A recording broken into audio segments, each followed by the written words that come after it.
जब चिड़िया अपने घोंसले को छोड़कर दूर चली जाती है तो वहां आने वाला सांप उसके अंडे को खा जाता है।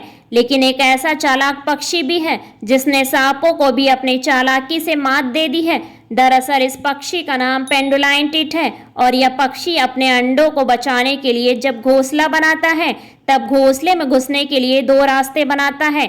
एक रास्ता सांप और बाकी के दुश्मनों को गुमराह करने के लिए और दूसरा रास्ता जहां सच में इनके अंडे पड़े हो। जब सच में कोई सांप इनके अंडे खाने के लिए घोंसले में घुसता है तब उसे चालाक पक्षी से हार कर निराश होकर लौटना पड़ता है। अगर आप ऐसी जानकारी में दिलचस्पी रखते हैं तो वीडियो को लाइक और चैनल को सब्सक्राइब करें।